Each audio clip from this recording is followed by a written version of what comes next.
Shalom saudara dan sahabatku, komunitas Mazmur 112. Mari kita menghafalkan bersama-sama Mazmur 112. Haleluya.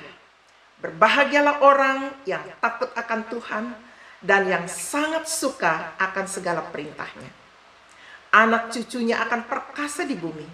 Angkatan orang benar akan diberkati. Harta dan kekayaan ada dalam rumahnya. Kebajikannya tetap untuk selama-lamanya.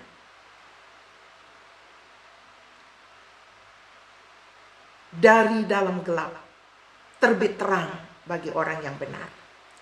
Pengasih dan penyayang orang yang adil. Mujur orang yang menaruh belas kasihan dan yang memberikan pinjaman. Sebab yang melakukan urusannya dengan sewajarnya. Sebab ia takkan goyah untuk selama-lamanya. Orang benar itu akan diingat untuk selama-lamanya.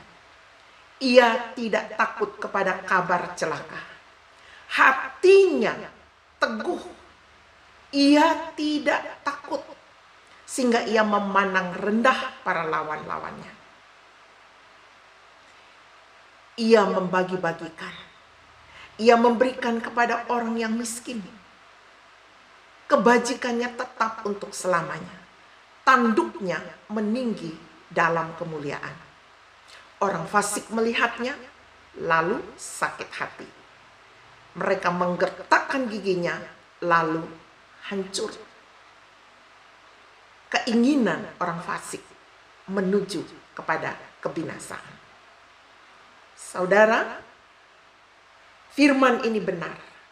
Mari membangun generasi yang takut akan Tuhan dan sangat menyukai firman-Nya mulai dari diri kita. Maka anak cucu keturunan kita akan diberkati oleh Tuhan. Mari kita berdoa sebelum melanjutkan merenungkan firman hari ini. Tuhan yang baik, terangi hati kami supaya kami melihat keajaiban-keajaiban dalam Taurat-Mu. Dalam nama Yesus. Amin. Saudara, kita akan merenungkan firman Tuhan bersama-sama hari ini dalam tema kasih setia Tuhan membangkitkan pengharapan dalam jiwa. Ini ditulis di dalam kitab Ratapan pasal 3 ayat 22 sampai 26 oleh Nabi Yeremia.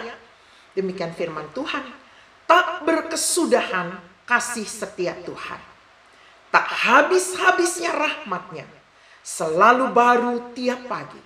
Besar kesetiaan-Mu. Tuhan adalah bagianku, kata jiwaku. Oleh sebab itu aku berharap kepadanya. Tuhan adalah baik bagi orang yang berharap kepadanya. Bagi jiwa yang mencari Dia. Adalah baik menanti dengan diam pertolongan Tuhan.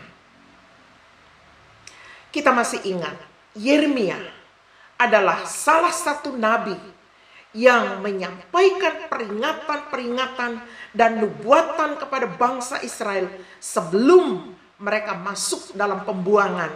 Dan saat peristiwa pembuangan itu terjadi, jadi Yeremia menjadi saksi mata atas pemberitaan dan penggenapan firman yang ia sampaikan. Berulang kali Yeremia memperingatkan bangsa Israel agar berpaling kepada Allah dan jangan menegarkan tengkuk, bahkan meninggalkan serta membelakangi Allah dengan cara menyembah berhala-berhala dan mengandalkan kekuatan sendiri dan kekuatan manusia lainnya untuk menolong dan melindungi dirinya. Yeremia sudah memperingatkan bangsa ini berulang kali agar bangsa Israel ini bertobat dan kembali kepada Allah. Sebab pastilah Allah akan mengampuni mereka. Namun sebagaimana yang kita tahu, Israel tidak mau mendengarkan Yeremia. Bahkan ia mengatakan mereka mau mengikuti kemauannya sendiri. Mereka dengan sengaja tidak mau menuruti firman Tuhan. Bahkan Yeremia sang pemberita kebenaran itu dibuang ke sumur, dipenjarakan dan diberikan roti yang sangat terbatas. Dengan maksud supaya Yeremia mati tentunya. Bahkan seringkali dengan nyata-nyata nyawa Yeremia diancam untuk dibunuh karena ia dianggap memberitakan nubuatan yang menakutkan. Padahal apa yang Yeremia katakan adalah benar atas perintah Tuhan. Sebaliknya di sana ada nabi-nabi palsu yang muncul dan memberitakan nubuatan palsu kepada mereka, yang mengatakan bahwa Yerusalem tidak apa-apa, akan damai-damai saja, tenang saja, Samaria pun tidak akan celaka. Yerusalem dan Samaria adalah tempat Israel bermukim. Mereka mengatakan tidak akan mengalami apa-apa. Padahal Yeremia menubuatkan itu akan mengalami pembakaran, penawanan. Namun Israel lebih percaya kepada nubuatan palsu yang memberikan kenyamanan yang palsu tentunya. Sebaliknya Yeremia yang memberikan nubuatan yang benar, karena nubuatannya mengerikan, menakutkan. Jika Israel tidak bertobat, mereka akan mengalami pembuangan selama 70 tahun di Babel sampai genap masa pendisiplinan itu. Namun di tengah pembuangan pun Allah masih mengingat mereka dan memantau mereka dan memberikan petunjuknya seperti yang kita sudah belajar hari kemarin. Di mana Tuhan katakan, usahakanlah kesejahteraan kota dan berdoalah bagi kota di mana kamu akan dibuang.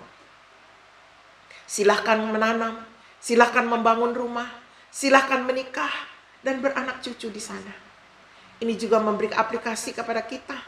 Di tengah keluarga mungkin kita sedang mengalami pendisiplinan karena kesalahan kita. Tuhan tetap memberikan pengharapan. Tetap usahakan kesejahteraan bagi keluarga kita. Dan berdoa. Karena pada waktunya Tuhan katakan kalau sungguh-sungguh kita mencari Dia, Dia memberi diri ditemui dan siap mendengar doa. Nah, saudara, kembali kepada topik kita Yeremia. Yeremia juga adalah manusia biasa. Ia juga merasa jiwanya sangat tertekan karena terus-menerus mengalami tekanan, sengsara. Ia memberitakan firman dengan benar, walaupun memang firman itu keras. Ia siap menanggung apapun resikonya, karena ia menjadi penyambung lidah bagi Allah.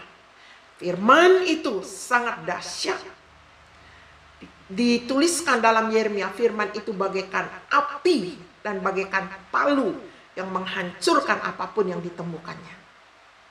Yeremia sangat amat bersedih melihat bangsanya menerima kenyataan bagaimana Yerusalem, Samaria, rumah-rumah dibakar, bahkan bait Allah pun ikut dihancurkan.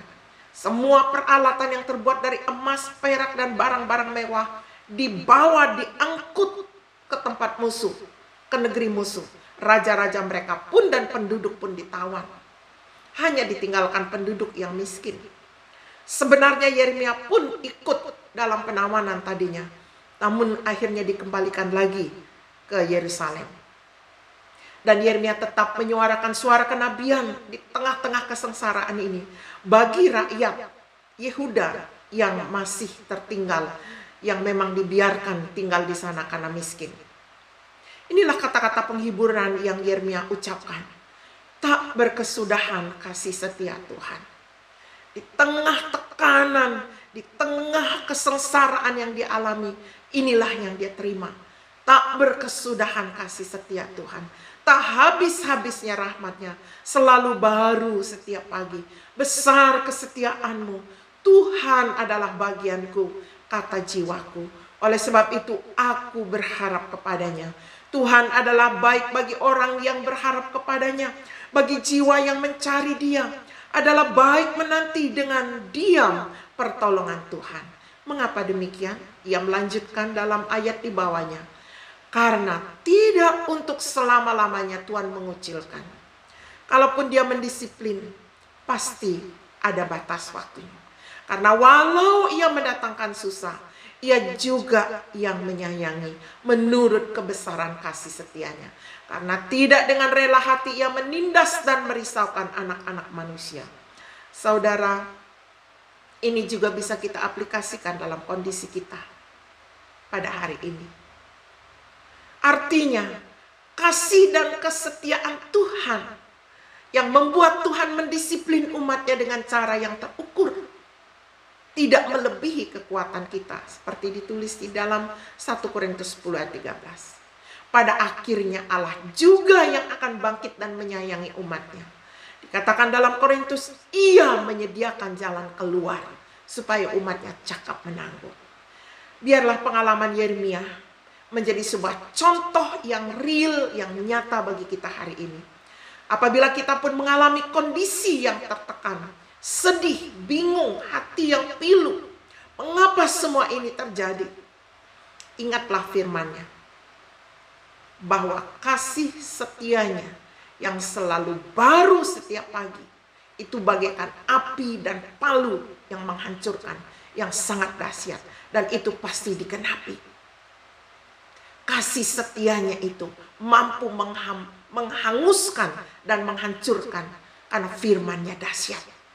Tugas kita, mari berharap pada kasih setia Tuhan setiap pagi. Itu selalu baru dan tidak berubah, kata Tuhan, tetap untuk selama-lamanya. Mari menantikan kasih setia Tuhan setiap pagi secara baru dan segar, untuk kita mampu melewati masa-masa yang sukar, sama seperti Yeremia, sama seperti Israel. Telah genap waktunya, maka pembebasan pun akan terjadi. Saya akan berdoa sebelum kita berpisah. Tuhan, genapilah firman-Mu bagi setiap mereka yang mendengar. Buatlah wajah-Mu berpancar atas mereka. Hadapkanlah wajah-Mu kepada mereka, sehingga damai sejahtera-Mu selalu ada, menguatkan jiwa mereka maju ke depan. Di dalam nama Yesus. Amin. Sampai jumpa.